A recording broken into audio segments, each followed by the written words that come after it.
Les 8 petits-enfants d'Elisabeth II se sont recueillis devant le cercueil de la reine défunte alors que la file d'attente pour lui rendre un dernier hommage ne désemplit pas. Interdite dans un premier temps, la marche des fiertés a bien eu lieu ce samedi à Belgrade. Quelques échauffourées se sont produites entre la police et les contre-manifestants. Les 8 petits-enfants d'Elisabeth II, dont les princes William et Harry, se sont réunis samedi soir à l'occasion d'une veillée funèbre autour du cercueil de la reine défunte. Ils se sont recueillis pendant une dizaine de minutes dans la chapelle ardente installée au palais de Westminster Hall.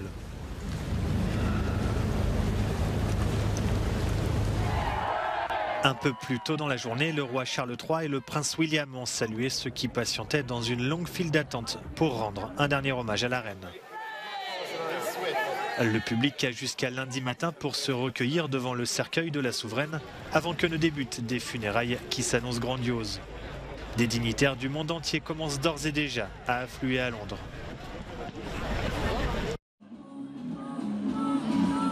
Des milliers de membres de la communauté LGBTQ+, ont finalement pu défiler ce samedi à Belgrade. L'Europride, événement pan-européen qui se déroule chaque année dans une ville différente, avait dans un premier temps été interdit par les autorités serbes pour des questions de sécurité. Mais sous la pression des organisateurs, la marche des fiertés a bien eu lieu. Vladimir Bilčík, membre slovaque du Parlement européen, s'en réjouit.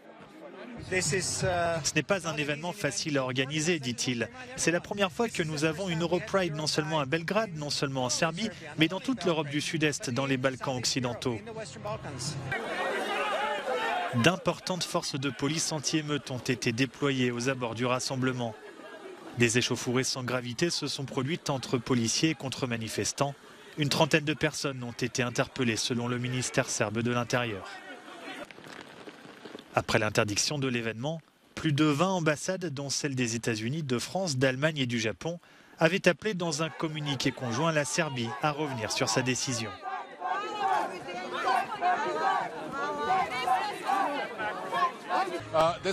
C'est l'ingrédient de base d'une démocratie libérale, dit Thomas Weitz, coprésident des Verts européens. Et comme nous espérons tous que la Serbie évolue vers une démocratie libérale, rejoignant enfin le club européen, c'est un geste important pour montrer que la Serbie est enfin arrivée dans la famille des pays européens.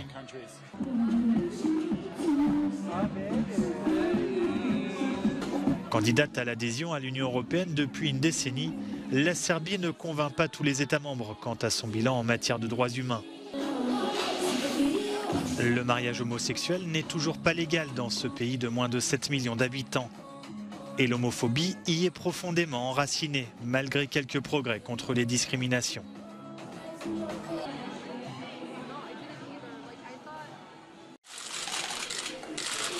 Une poignée de main, mais une trêve fragile entre le Kirghizistan et le Tadjikistan.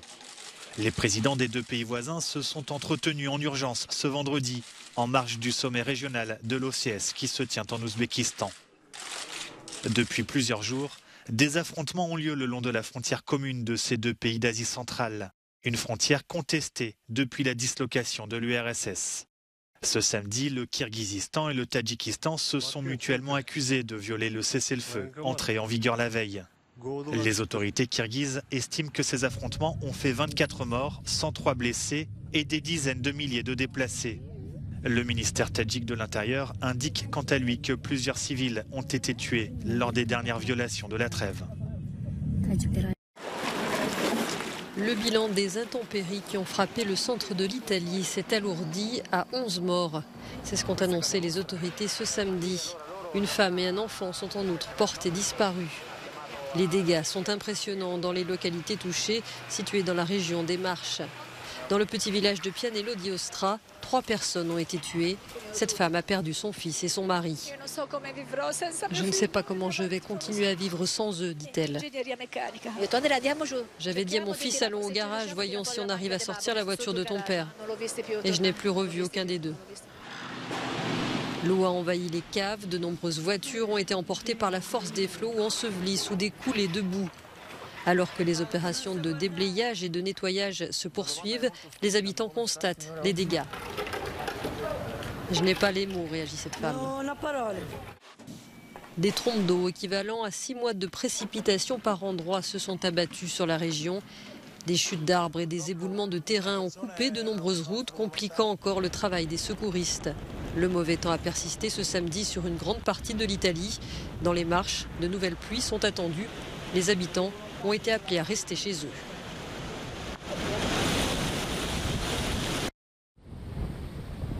Dans les Caraïbes, la tempête Fiona a balayé la Guadeloupe et fait un mort dans la nuit de vendredi à samedi. Un homme a été emporté avec son habitation par les flots d'une rivière en crue à Basse-Terre. Les vents violents se sont accompagnés de pluies diluviennes, provoquant d'importantes inondations sur l'île française. La population, elle, s'était préparée.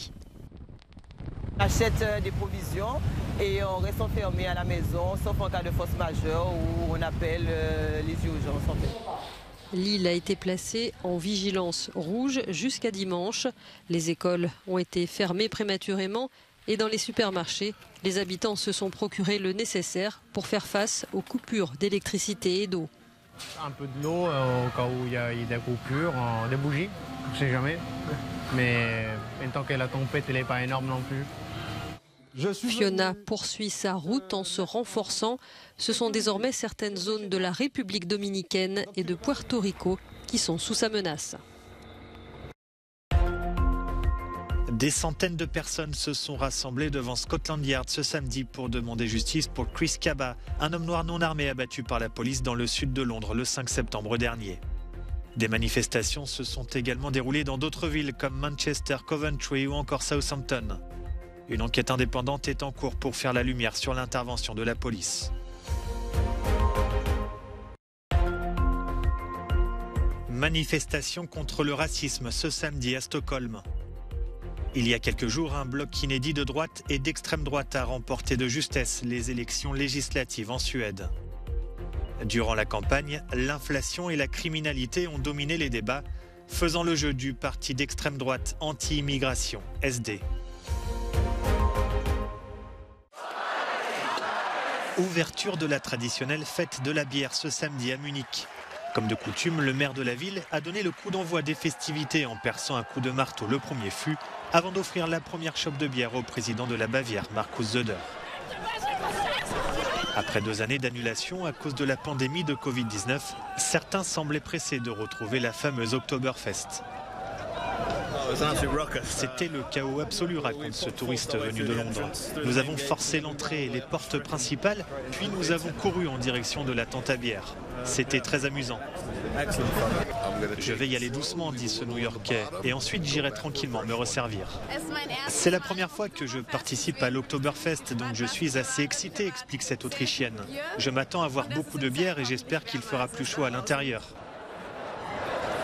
Les quelques 5 millions de personnes attendues jusqu'au 3 octobre ne seront cette année confrontées à aucune contrainte sanitaire, mais à une hausse des prix. La Fédération des brasseurs allemands a profité d'Oktoberfest pour alerter le gouvernement sur les difficultés du secteur. À cause de l'inflation, de nombreuses entreprises pourraient mettre la clé sous la porte dans les mois à venir. Le Festival international du film de San Sebastian débute ce vendredi. Un événement de classe mondiale comme Cannes, Venise ou Berlin qui présente chaque année le meilleur du cinéma international et plus particulièrement hispanique. Pour cette édition qui se tient jusqu'au 24 septembre, Juliette Binoche recevra le prix Donostia, la plus haute distinction du festival, qui rend hommage à la carrière de l'actrice française. À Paris, le centre Pompidou consacre une grande rétrospective à Gérard Garouste, artiste né en 1946 au parcours riche et inclassable, considéré comme l'un des plus importants peintres français contemporains, adepte d'une figuration sans concession. Aux côtés des 120 peintures majeures, souvent de très grand format, l'exposition Gérard Garouste au centre Pompidou fait place aux installations, sculptures et œuvres graphiques de l'artiste, à voir jusqu'au mois de janvier. Donatello est l'une des figures de la Renaissance italienne. Ses œuvres se distinguent par des innovations techniques et ont révolutionné la pratique artistique de son époque. L'exposition Donatello offre une expérience unique, La rétrospective la plus complète jamais réalisée sur le sculpteur, maître de la Renaissance florentine. 90 œuvres sont exposées. Certaines sculptures majeures n'avaient jamais été réunies, c'est désormais chose faite. À voir à la Gemäldegalerie de Berlin jusqu'en janvier.